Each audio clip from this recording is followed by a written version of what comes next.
Welcome to the show where we talk about real film movies, which are both the same thing, but we'll talk about the news and reviews, any views on film and TV, and comic books too. We'd love to hear from you. We hope you enjoy it too. So subscribe to Real Film Podcasts and Review. Hey everyone, and welcome to Real Issues, a podcast where we discuss all the real issues in film, TV, comics, and gaming. This week we're talking about San Diego Comic-Con and Dunkirk, and I'm joined by my co-host, Matt. Hello. Have you got any recommendations this week, Matt? Even though we just did a podcast, and you also did some recommendations in that podcast. But pretend it's a week apart, pretend you've done something else. I've not done anything else, I don't think. You've just been missing Parks and Rec. Missing Parks and Rec, yeah. Crying about that. Daytime drinking. Yeah. The usual. Pretty much.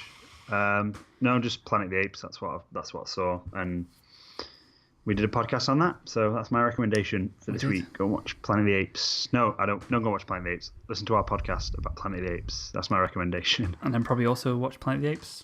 Yeah, then maybe watch Planet of the Apes if you really want to. But whatever. Whatever, man. Watching Planet of the Apes doesn't get me bare dollar. So listen to this podcast, which does. Does it? No. Oh, okay. Don't get good, because I don't see any of that. No. Also, it sounded to you when you were like, what have you been doing? Have you got any recommendations, Matt? It sounded like we were going to do an ad or something. And I was going to go be like, well, I've been doing this and it's great. I've been shaving my face. I've been shaving my face. I've shaved my face. I know you look weird. 2 years. Yeah. But like my skin can't really handle it.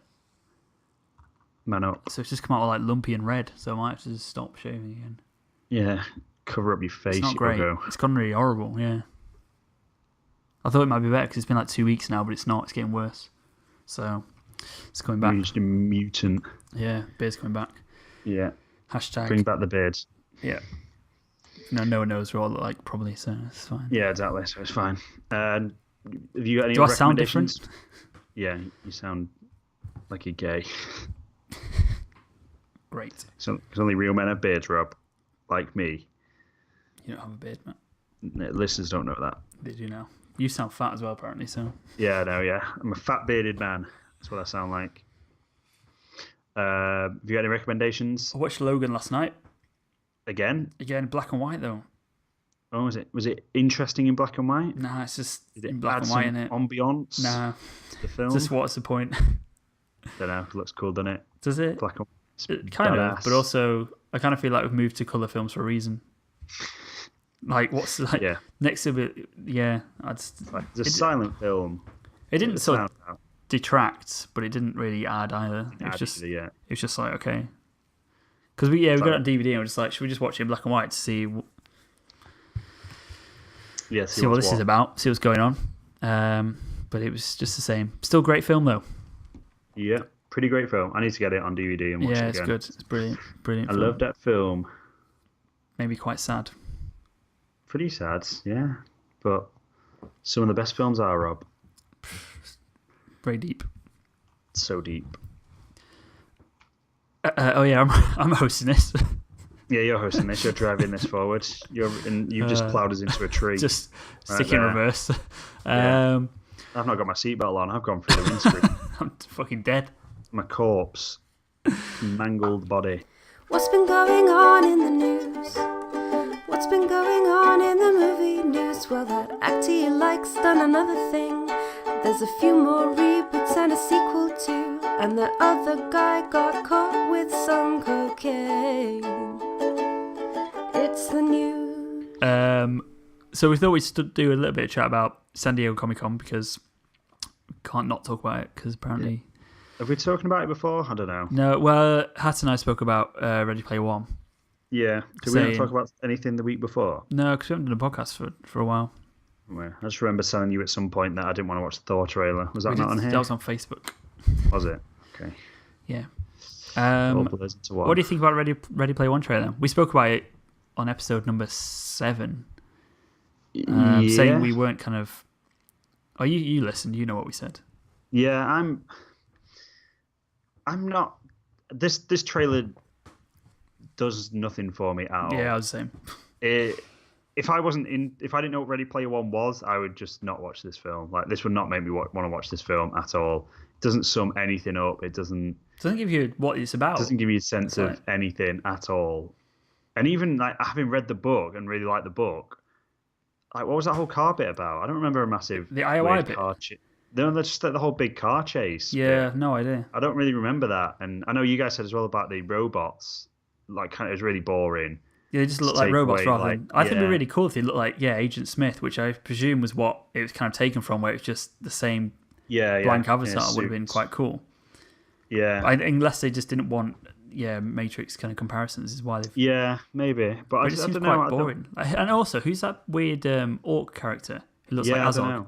Yeah, I have no idea who that is at all. It better not be, because I don't know. Like, he doesn't need to look like a villain. Like, he doesn't need to be like that. And I don't. Yeah, I mean, we don't know who it is, but he's in two shots, which makes me quite worried. Yeah, that he's an important. And there's no. Character. What was also weird is there's no other characters in it or character beats. Yeah, we didn't see Simon Pegg or Mark Rylance or I think if you have Simon Pegg in a film, Mendelsohn's in it. Yeah, if you if you got these people, you probably should show them off if you're doing a trailer. But yeah, I don't know. I'm hoping that it's just been cut together by someone that doesn't really kind of know what the film is and why people like it, and it's just someone that's cut the trailer together. Yeah, being like, oh, what's something exciting? Because I don't remember a massive big car. Like, no, I don't. I might have forgotten something, but I don't remember. That's not what made this film good. Was like big, it's the heart, weird, like action sequences, and I don't know. Yeah, I'm not. But it's like the screenplay's been done by Ernest Cline as well, who wrote the book. Yeah. So, and I feel like any changes have obviously gone through him, maybe to make for the benefit of film. But I'm presuming he's like the other guy that's written it is a guy called Zach Penn. I don't know what he's done. Oh, he did the original script for the Avengers, and it was shite. So Joss Whedon came in and rewrote it. So that's good. That's filled with hope then. Because I was going to say, sure. No, he's quite bad apparently. Yeah, I was going to say maybe Ernest Cline's more story, and because he wrote the book, like terms and conditions, he was like, yeah, you can make the film, but I'll write some of it as well.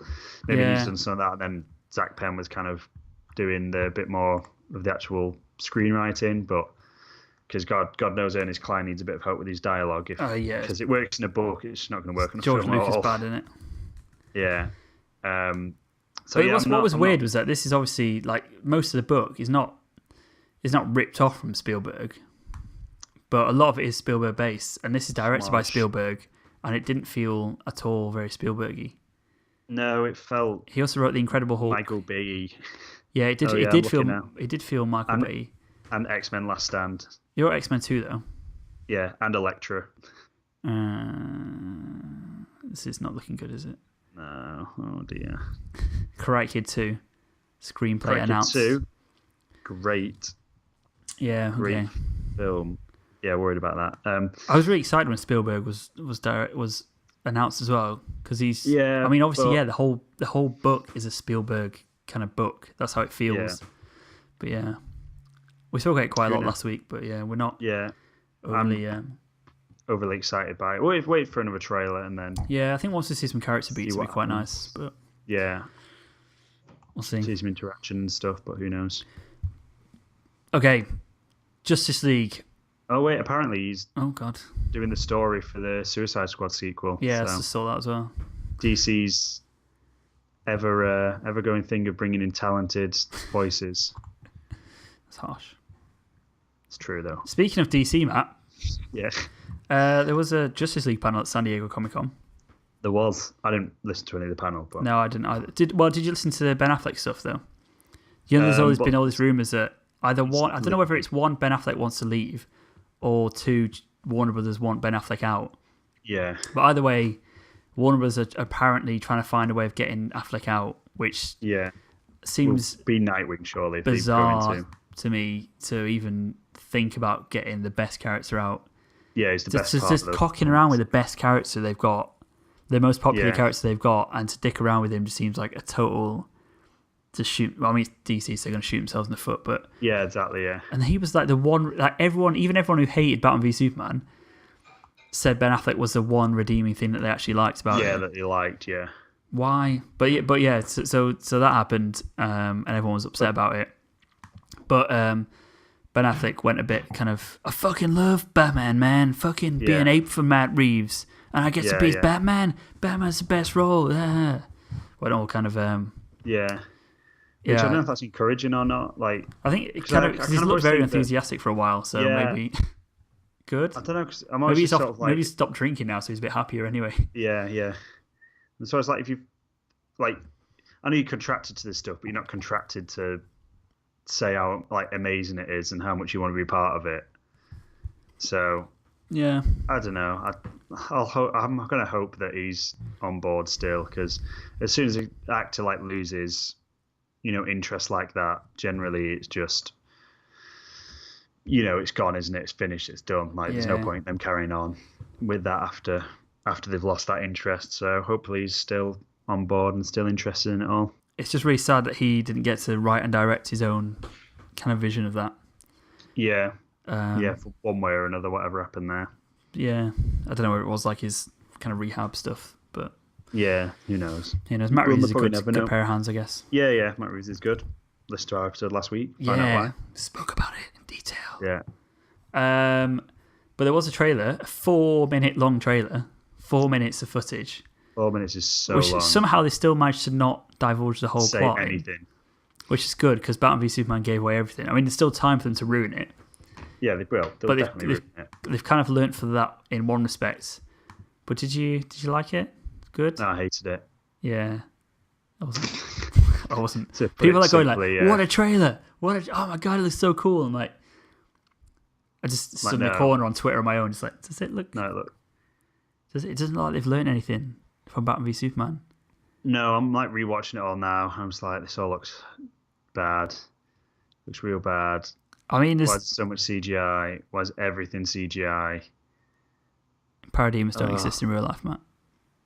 Well, no, but just all of it, like even all the backdrops, everything is just CGI, and you can tell that it's CGI. Do you, again, with the whole Planet of the Apes thing, when there's this much money going into a film, there's no excuse for it to not have amazing CGI.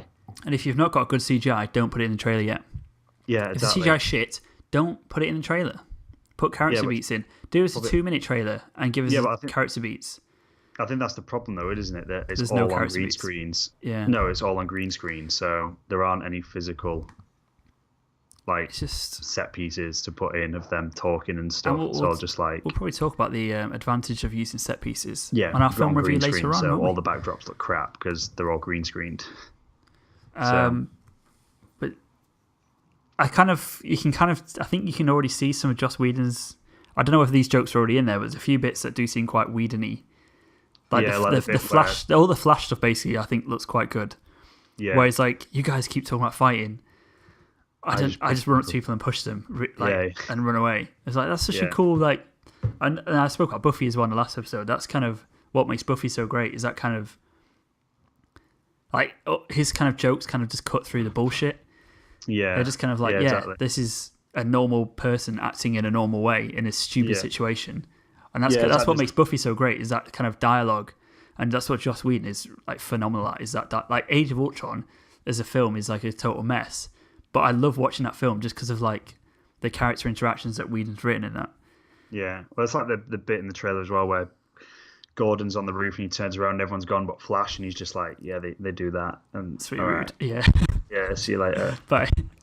Yeah. Yeah. But I'm not encouraged at all by this. But it's like I just don't understand why you've got like rich characters and yet you're kind of just what's the word? Diminishing them into just sort of cool like shots. It's like, oh, here's Batman and Gargoyle. That looks cool, doesn't it? And okay, that might look cool, but you can't base a film on stuff looking cool. Yeah, that's kind of what it is. Just it's the same. I mean, we haven't seen it, so we can't really judge. Like, it might turn out great, and I'm absolutely thrilled that Joss Whedon's now involved in this universe because he can write, and seemingly not many other people can. Who wrote Wonder Woman? Was it Patty Jenkins who wrote that? I don't think so. No. Wonder Woman was good, but yeah, it just feels like they've kind of gone back to whatever, like what they did before that. Which actually, to be fair, I'm just hoping that that obviously with like Batman v Superman had like awesome trailers and was crap. So I'm hoping this has got crap trailers and it's actually good. Yeah, I'm just quite worried. Heinberg wrote Do you Wonder Woman. Do you think Aquaman's going to be really fucking annoying as well? Yeah, he's going to be like, that's not Aquaman. Grab me a brewski bar, bro. Yeah, bro, get some Coors Lights, bro. Yeah, I'm going to surf this fucking parademon down a building and then out the other side, bro. Bro, yeah, bro. Shut up. I think I hate Jason Momoa. I think I really hate. He's going to do anything with fish. I hope not. He's just going to. I just hate. I think I hate Jason Momoa. You want him to do things with fish. I want him to die and just leave because he's doing my head in, and I've only watched about 30 seconds of footage with him in.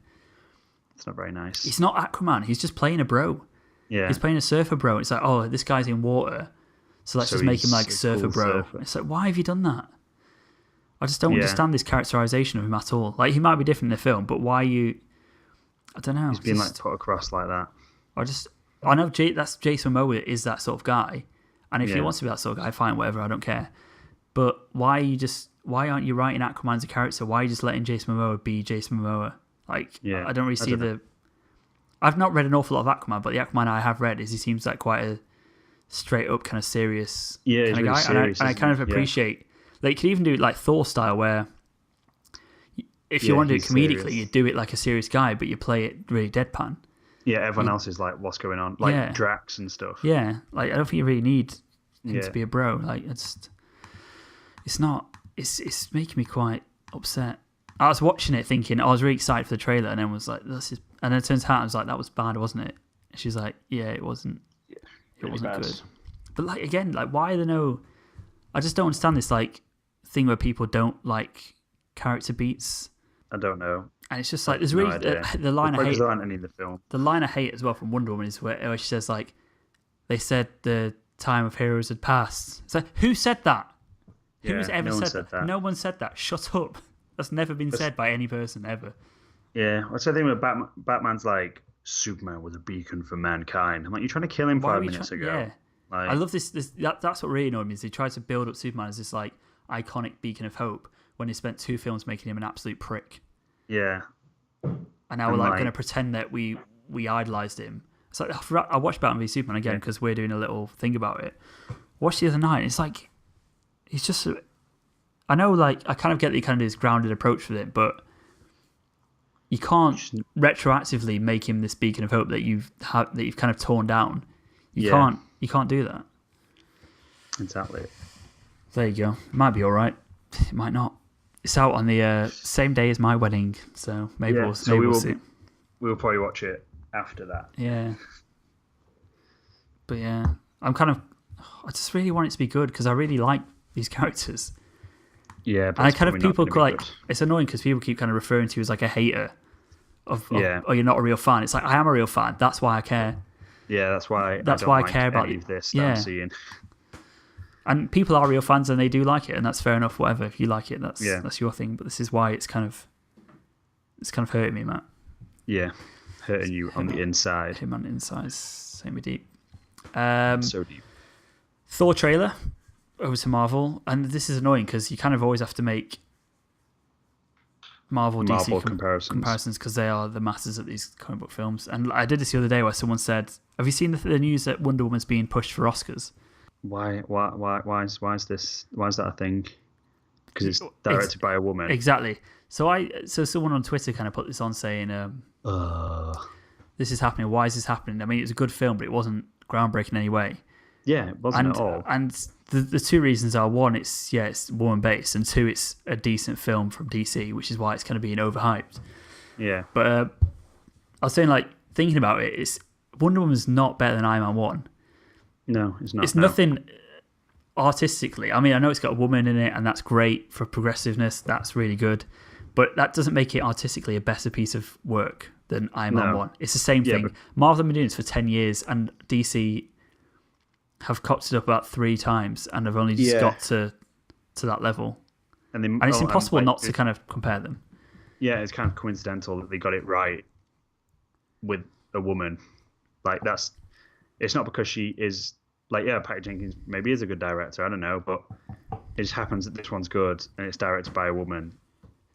like it's not because she's a woman that it's good. Yeah. But also, at the same time, it's not any better because it's directed by a woman, and starring a woman. It shouldn't be put above its status because it's directed by a woman. So the whole debate around when the Oscars was out and like Moonlight was being ramped up to win, he just like, well, yeah, if it's a better film, then yeah, it should win. And that's absolutely fine, but it shouldn't win based on the fact that it's about black people. Or gay people. Or gay people, yeah. It should be based on what is the better film, and by no means in any stretch of the imagination is Wonder Woman a Oscar-worthy film. When you think of like Logan as well. Yeah, like if there's going to be a superhero film nominated for an Oscar this year, it's got to be Logan. Like, it's not got a woman. If you're gonna, it does got a little girl. She's very powerful, and she is. Doesn't even speak that much, so that's something. Yeah, but I was making a point, and I was gonna segue back to the Thor Ragnarok trailer. Yes, which you haven't watched. No, because I don't want to. I'm sold on this film. I'll already. let you know that it's great. Obviously, it's Taika Waititi. There's just beats of humor in this that are just like, and the great thing about it is there's action, but it's all character-based action. So it's all like, it's not just cool shots for the sake of it. Everything's kind of there for a reason. There's some great character beats. It looks hilarious. I'm really looking forward to that. Super looking forward to that. More than anything else this year, really. It's out. I think it's out like even your wedding. Yeah, literally, yeah. Literally, yes. I think it's out the week. I said everything. I didn't mean film. I meant everything. I meant everything. I meant entire life. Yeah. But yeah, it's out. It's out before just the same month, isn't it? I think it's out before just about 2 weeks before. So maybe I don't know. Yeah, you can predict exactly what's going to happen there, can't you? It's going to be like Civil War, Batman v Superman all over again. But yeah, please just make a good Batman film. Yeah, please make a good Batman film. Matt Reeves. That's all we want. We're making a plea, Matt Reeves, to you right now. Please do good. Real issues to Matt Reeves. Don't mess this up. Yeah. There also was a Defenders trailer. Did you watch that? I did see the Defenders trailer, I think. I can't really remember it. No, it was kind of more the same as the first one, really. Yeah. It's a bit... It looks cool. It looks cool, but I've gone a little bit cold after Iron Fist. I've still not watched it, so... Yeah. When's this out? This is out like next week? A couple of weeks? Yeah, it's August. Yeah, August. Mid-August, is it, I think? I'm excited for that, because I really like Jessica Jones, and I really like Daredevil, so... Yeah. Luke Cage I like as a character. I wasn't... The second half of that series was quite bad. But it looks like the trailer looks quite funny. It looks like it got some good dynamics going on stuff. Like, I love the bit where Jessica Jones, where Iron Fist was like, "Oh, it's my chi," and she's like, "No, it's not. Shut up." Yeah. You've got a fucking magic fist. Yeah, stop talking rubbish. Stop bullshit. I think that's maybe what, like, from what I've heard of people saying about Iron Fist and what I like saw of it, that's kind of what that was missing. That he was just like so serious and weird. Yeah, it was. And it was like a bit boring. But now that he's like part of this team where people are gonna like call him out on his crap, then could be pretty funny. Yeah, I think it'll be good. I'm looking forward to it. But it does kind of look like more of the same, but that's all right as long as it's more of the same of Daredevil and Jessica Jones. Yeah. Yeah, not the bad stuff. Yeah, then we're all good. I think that's everything I've got to talk about from Comic-Con. Oh, that's everything I care about from Comic-Con. Yeah, everything I care about. So I'm just going to talk about stuff for the sake of it. There was a Doctor Who trailer. Did you see that? I didn't see that, actually, no. Have you watched the last episode? No. So you don't know what's happening? You know what happens at the end? Oh, okay. Well, nope. I'm going to watch it. Actually, that's what I did watch. I did watch some of that, actually. I've started watching the series of Doctor Who. That's fine. And it's been good. I'm enjoying it so far. I like the dynamic's really good, isn't it? Between the dynamic is really good, yeah. A little bit different than what we've seen before. So I like it. Like in one of the episodes, she actually calls him out, and she's like, "That guy died. Like, you just don't care. He's moving on." And then she's like, "How many people have you seen die?" And he's like, "I don't know, lost count." Yeah, she's like, "What do you mean?" And he's like, "How many people have you killed?" And he was just like, "I've moved on." And that's really cool. I'm glad. I feel like they could have played on that more, but it was kind of a cool thing that someone actually called him out on the fact that he is a killer and he has killed lots of people. Yeah, which is kind of cool. Do you want to move on to Dunkirk? We'll move on to Dunkirk then. Review of the week. Yeah. Guess you went to the cinema this week. We saw some films and we watched some Netflix. Listen up to our ill-informed opinions, and then go and see it all anyway. Because who knows, not us, but we'll rate it anyway. Harry Styles' latest film, Matt. That's out right now. Yeah, Harry Styles. Dunkirk. Famous actor. So good. It's an absolute disgrace that he's not been Oscar nominated by now. I think. So talented. Did you like his film? I really liked his film. Yeah.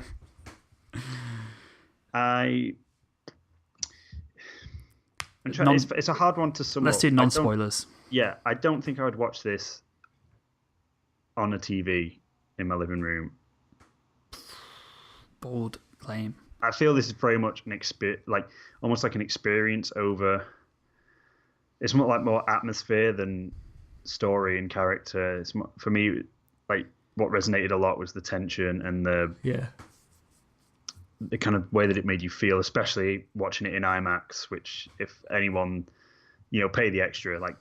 I don't care how much more it is. If you're going to watch this film, go all out and watch this film in IMAX, especially if you can get it in 70mm print IMAX rather than digital IMAX. Just go and watch it because it's ridiculously impressive in that screen, and as a feat, because I think most of it is practical and everything. I think it is an incredible feat of filmmaking, and a tense of film you kind of wouldn't find, and it is definitely an experience that I think needs to be seen on a big screen, especially the first time. Maybe you could watch it again on a smaller screen and enjoy it, but kind of more from a sense of, I remember watching this on a big screen. But I think if you've never seen this in the cinema, well, no, but do you know what I mean? I think if you never saw this film and then when it comes out on DVD, are like, oh yeah, I'm going to put this. I heard this was great. I'm going to watch it. I think you'd watch it and just be like, why did everyone think this was so good? Do you reckon? Yeah. No. Because I didn't care about any of the characters in this film. Pretty much. I cared about Tom Hardy. Cared about Mark Rylance a little bit. All the rest of them, I didn't really. I was like, yeah, if they die, I kind of cared about everyone. It's all right with me if they die. I feel like the tension made me care about them more than kind of the character stuff. Yeah, the tension. Because there wasn't an awful lot of character stuff, but if any of them had died, I wouldn't have minded that much. Yeah, no, true. But I don't think he was trying to. No, it wasn't. Care about it's them. not like a downfall because he wasn't trying to do it. Yeah, I think the film does exactly what it wants to do, and I've been very shocked about how impressive this is done at the box office, because I know it is a Nolan film, but this isn't like a popcorn flick war film. This isn't a mainstream film. I think a lot of people will come out of it. Do you know that? I've seen a lot of young people come watch it, maybe because Harry Styles in it. I don't know, but teenagers and stuff coming in groups to watch it. And I don't think you're going to appreciate this film for what it is in terms of the atmosphere and the tension and that it builds, and because I always like the sound design. The sound design's incredible. The sound mixing isn't great. A lot of the dialogue you can't hear that well, which I don't know if that's intentional or not. Yeah, I thought that. Did you notice Nolan kind of has that in some of his films, though. To be fair, with baby and other things. There's still some lines in Dark Knight. I've watched it 100 times. I still can't tell you what people are saying at certain points in that film. But even the sound in the IMAX, I don't know about when you watched it in IMAX, but I could feel the sound vibrating. Yeah, it's incredible. Inside you, and it's just it's so well done as an experience of a film, definitely. I think it'd work on the small screen, because it's like the structure as well. The structure of it is what makes it. Yeah, the tense structure is interesting. Yeah. The way it's kind of, this isn't a spoiler, so I suppose we should it's based on land, sea, and air. Really spoil this film. Well, no, you can't really, I suppose. There's no real spoilers in it. We'll just talk about it from now on. Yeah. No full spoilers. There aren't any, but we're going to say them anyway. Yeah.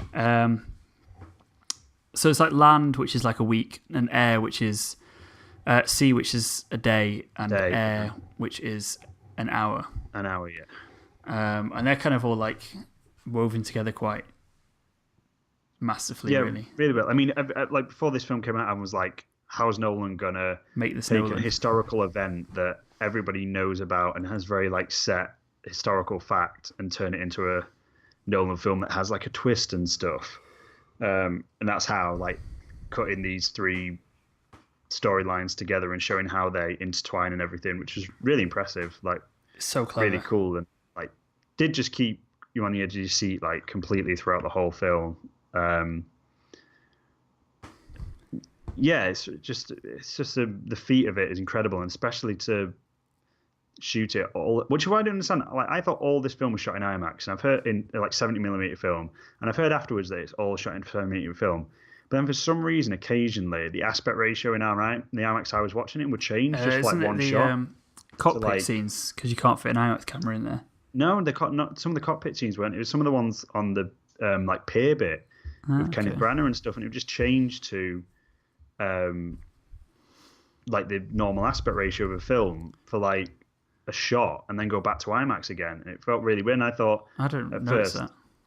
like, I don't know if it was R1, maybe the print that they had. I don't know, but for some reason it did. But I was pretty sure it was all shot completely in IMAX. But whatever. If you just watch in IMAX, like if you can, I think it's incredible. That's a necessity for seeing this film. I was speaking to our dad about it because he watched it and he liked it, but he was like, one of his criticisms of it, that he didn't felt it captured the scale of Dunkirk. Yeah, a lot of people said that actually. Like, do you know that they've said, like, it says at the start there's like 400,000 troops there. It's like you never really get a sense that there's 400,000 people on that beach. But again, I don't think that he was trying to do that. No, I don't think he was trying to either. No, exactly. And I think like the whole point of it, like the whole reason it was, the whole reason it was as kind of relentless as it was because it was so focused. Like if you then pan out and show a massive German army and stuff, that just takes attention away. Yeah, well, that's it. You don't see the only German soldiers you see in the film at the very, very end for like 2 seconds, and they're in the background of shot. Right, MRV map. Yeah, you don't see like a German soldier, which is the most impressive thing about this film. But also tense, and you don't see the enemy once. And it's a war film with hardly any war in it.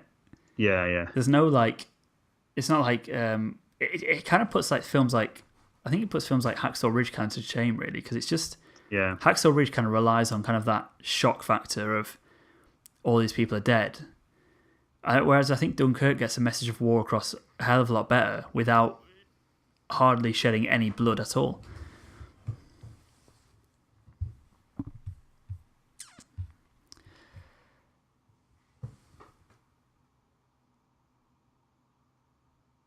You back? Yeah. Smooth. I said Dunkirk gets the kind of effect of war across a lot better than like Hacksaw Ridge without really showing any sort of war at all. Yeah, that's I quite thought like impressive. some aspects of Hacksaw Ridge were like really impressive in terms of kind of the horror of war. Well, this is more about like the struggle for survival in war. It's more like terror, isn't it, than horror, I suppose. Just fear. It's like Nolan's obsession with like fear. Yeah, the fear of war rather than like Hacksaw Ridge. I think was effective, but it was more about like just the sheer amount of people that. Yeah, I feel like it's more like superficial kind of shocks though, rather than yeah. This is just a masterful kind of script, and like this is pure like no one else could make this film. I don't think. No one else can make this film as kind of as tight as it is and as tense as it is for. Like it's quite short. I think it's the shortest film, isn't it? Apart from it's less than 2 hours. Yeah, it's not a very very long film now, but it's you couldn't make a film like this long though, because all it relies on is tension. If it goes on for too long, tension's just gonna like completely be lost. But no, look, I think you liked it more than I did, but I still thought like I actually loved it. I think like as an experience, it will definitely stay with me. But I'd say I'm not sure when I would like go and like I don't think I'm gonna pick this up on DVD and watch it like on my TV and stuff like that, it'd kind of be a thing of, do you know, if they re-released it at some time, I'd go like in the cinema, I'd go, cool, yeah, I'll go and watch that again because I remember how good that was when I first saw it. But I might not watch it on DVD for, you know, quite like, yeah, I might pick it up at some point, you know, if it's cheap and I'm like, oh yeah, cool, that was a good film, I want to watch that again, I'll grab it on DVD and rewatch it. But I don't think it'd be a film that as soon as it's released, I'm like, yeah, got it on DVD, gonna go and watch it. Probably will. But that's just my opinion. So what's my wrong? Opinion on that one. I Not was wrong. I just loved every second of it. I loved like the IMAX and like the experience of it, but just how kind of well it was done.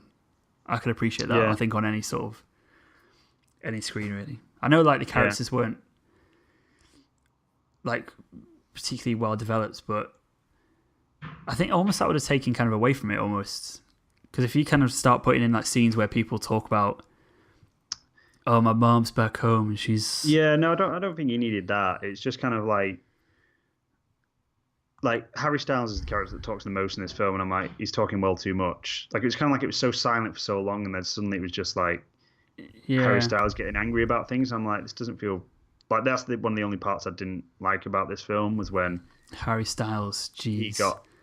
No, not like him in particular. Like, he was fine in that part. He was actually surprisingly not terrible, wasn't he? I just didn't think the character was very particularly well written. That he just... Like, so much of the film feels incredibly authentic, but that group of people I didn't find particularly believable as, like, young World War, like, soldiers. Okay. I don't know what it was about them. It was kind of... I don't know if it because it is Harry Styles, and, you know, he's, like, such a... Yeah, recognizable face. Recognizable of, like, millennial culture that group, I just... For something just didn't quite like line up with. I think that me finding them believable as like that was the storyline I cared like. I think that's almost the point, though, isn't it? Isn't the point that they're not believable because they're not soldiers? They're just kids. I know they're not soldiers, but like that was it. But they didn't feel like kids from that era. Like to me, they felt like people dressed up in costume, pretending to be people from that era. And I don't know if that is because it is Harry Styles and that sort of thing. I didn't get that at all, to be honest. I don't know, it was just something a little bit... And I was quite determined to hate Harry Styles, and I didn't. I just something quite like a bit about that storyline that... Like, because everything else felt, like, incredible. And, like, Tom Hardy's just... His eyes, man. Yeah. Like, he's almost better when you cover his face up. Yeah, when you cover his face up. Like... Considering, like as I said, he's the character I cared most about in that film, and considering for the majority of the film, like you only see his full face at the very end. Yeah, I love the ending. He's got like a mask on and everything. It's just really impressive. Yeah. What about Cillian Murphy? He was good.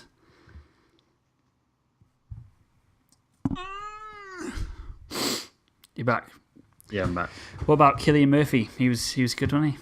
He was good. Yeah. Cillian. Cillian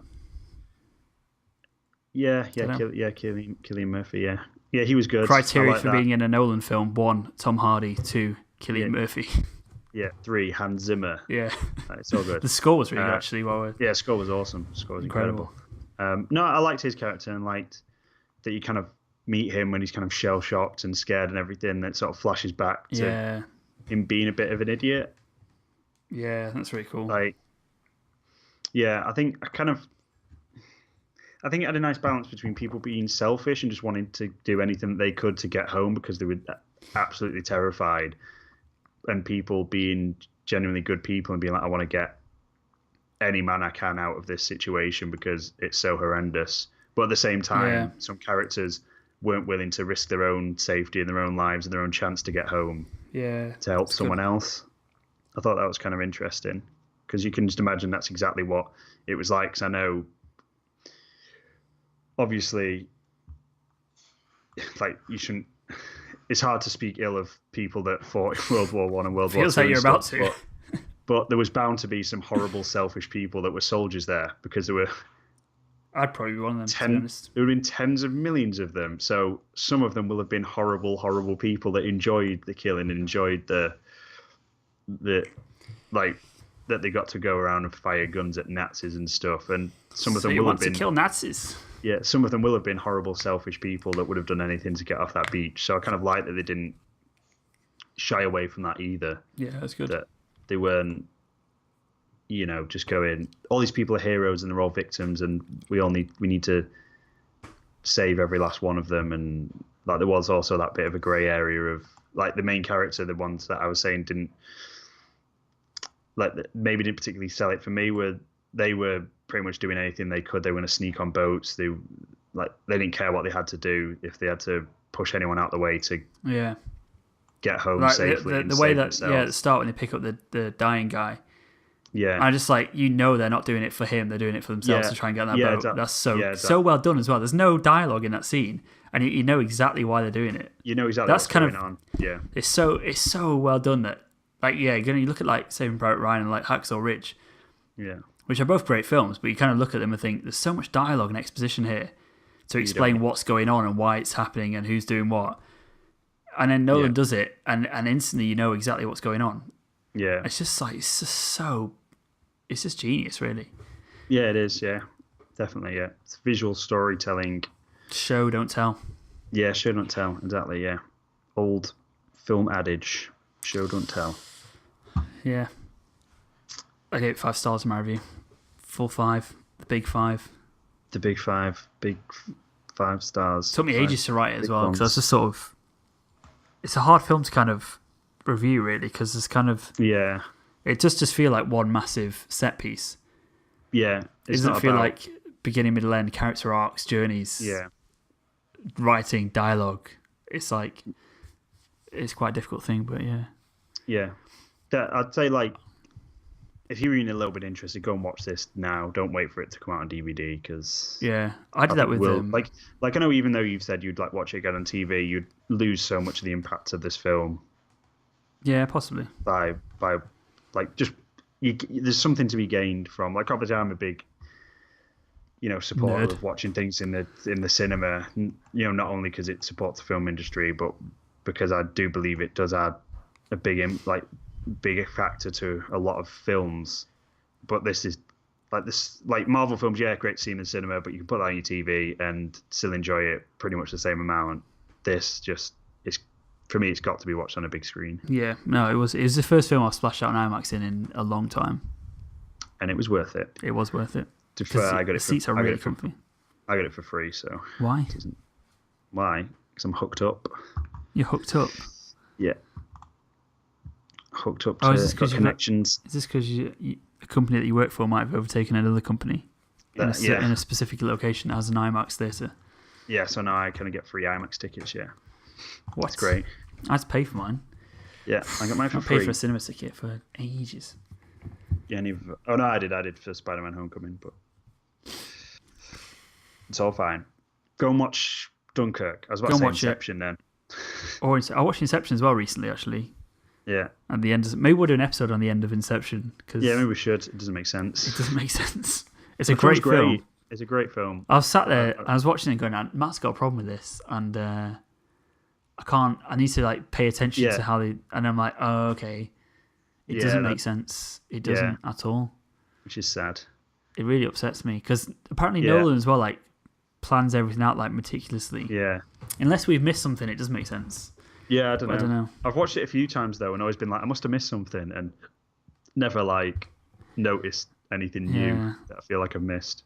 Yeah, so if you listen to this, wondering what we're talking about, watch Inception and notice the kicks.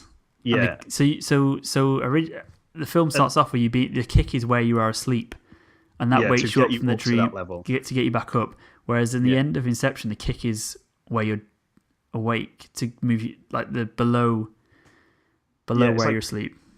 No, in the end, it's sort of you jump off a building in the dream level that you're in to get you out of that dream into the one above. Whereas at the start, it's someone would push you off a chair in the one above to bring you back up. Yeah. So there's that kind of thing of where is the kick to bring you out, and they kind of change it for some reason. But they didn't really. They could have easily fixed it. But when you're asleep, though, yeah, when you feel that feeling of falling, that's not where you're awake, because you're not falling out your bed. You get that when you're asleep. Yeah, true. So it kind of does make sense, but also... Yeah, but if you were like on a chair and started falling like sideways, you would wake while you're up asleep, also, you would yeah. wake up. So maybe it does make sense. Maybe it's just not black and but white. but it is just the thing of that it kind of sets up one premise and then like both are fine, but it sets one up. But don't set it up, Nolan, dickhead. And changes it. Yeah. Still, neither are as good as The Prestige, so which is the best Nolan film, hands down. Memento. No, Prestige. Memento I don't really for like me. Guy Ritchie. I find him a bit weird looking. No, but I love that film though. Film's so good. Prestige is better. No. Christian Bale's Cockney accent. Yeah. Is that his real accent? Kind Sort of. He's got a weird accent. Oh, did you notice the Michael Caine cameo? Yeah, he was the. Yeah, exactly. Why? Yeah. Like, there's an article, I think it's Den of Geeks, saying that hidden Michael Caine cameo you didn't notice. And I was like, as soon as he fucking started talking, you can realise that's Michael Caine. Yeah, I was like. And Hat was like, I didn't realise Michael. Hat was like, did you notice Michael Caine? She's like, no. I was like, the guy on the radio. And she was like, what? I was like, the guy on the radio is like, you're only supposed to blow the bloody doors off. Yeah, yeah. And it's just like, how do you not recognise that voice? Yeah, it's not hidden like the at first all. thing I thought was like, oh, I didn't realise Michael Caine was in this. Yeah. That's immediately what I thought. Yeah. It's a good cameo though, but yeah, it's like... Yeah. I don't know how people didn't... It's not a hidden cameo at all. It's quite obviously Michael Caine. Michael Caine. I failed you, Master Bruce. Very slowly. I don't want to bury another Batman. I've buried so many Batmans. That's probably it. We've done it. Yeah, we've done it. Done another episode. Pat ourselves well on the done. back. We made it. We made it for some reason. Still doing this. We're doing this. So we're writing we should plug our little Batman v Superman rewrite that we're doing. Yeah. So we've done this Matt did one on YouTube about Suicide Squad rewrite, which is like a 20-minute long video of how to make that film good, basically. So check that out. That's got about 130 views now, so that's done all right. Yeah, it's actually. Decent, yeah. For us, it's all right for us. Not in the big leagues, but for us, based on our usual standard of videos, that's pretty good. So we're going to do Batman v Superman 1. And like, it's not about bashing Batman v Superman, which is kind of a boring thing to do at the moment. And we do it a lot. It's kind of like how, as fans of those characters, how we would have liked to have seen that being done. Yeah. We're going to do one. Complain about the film too much. Yeah, we're going to do kind of one each and then kind of compare them. Maybe do it as one video. We'll keep it quite maybe short. one video, maybe two. We'll see how. We'll write them and then see how it goes. So you guys can decide. Get on our YouTube channel for that. Subscribe to us on iTunes. We might have a bit of a weird issue with the iTunes feed, which is going to be funny. So if you are experiencing weirdness with that, unsubscribe, resubscribe. But if you listen to this, it's probably all right. But if you've got two things coming up, some people have got two things coming up, get rid of them and just resubscribe, and that should sort it out. Or on Podbean if you want to do that, and any other sort of podcast things for Android. If you don't have an iPhone, we should be on all those sort of things. Likes on Facebook, likes on Twitter. Get in touch with us with some questions or feedback. That'd be nice. Yeah. We can do a topic. If you wanted us to do a topic, we can do a topic. Yeah, just for you. I think we're probably going to do a Dark Souls Bloodborne one with Paul at some point. Yeah, we are going to. Maybe next week. Bloodborne. When I have a week off. That might be an ideal time to do that. Yes, it could be, yes. We'll sort I do it need out. to finish the game first, but I'm stuck and I'm sort of crying. Yeah, go and do it now. Go and defeat the orphan and Lawrence right now. Lawrence is like... You didn't find Lawrence, did you? No, I didn't. She's... I won't ruin it. But you kind of know... You know where he is, don't you? Yeah, I know where he is. So you've seen I know how to get to him. His body. Yeah. So you kind of... You know kind of what the boss fight's going to be like. Yeah. He's mental. Vicar Amelia. Yeah. It's a good fight. It's pretty tough. Yeah. Yeah. It's making me get quite sad, to be honest. But yeah, go and finish it tonight. We'll do that. Right Paul now. will be on it, probably. Has he agreed to this? Have you asked him? I've asked him, yeah. I think he said he's up for it, yeah. And he can tell us all the stuff about School those everyone. games. Yeah. All the lore. That's it. Pretty much. This week. That is it. Yeah, we'll see you next time. Thanks for listening. Bye. Dunzo.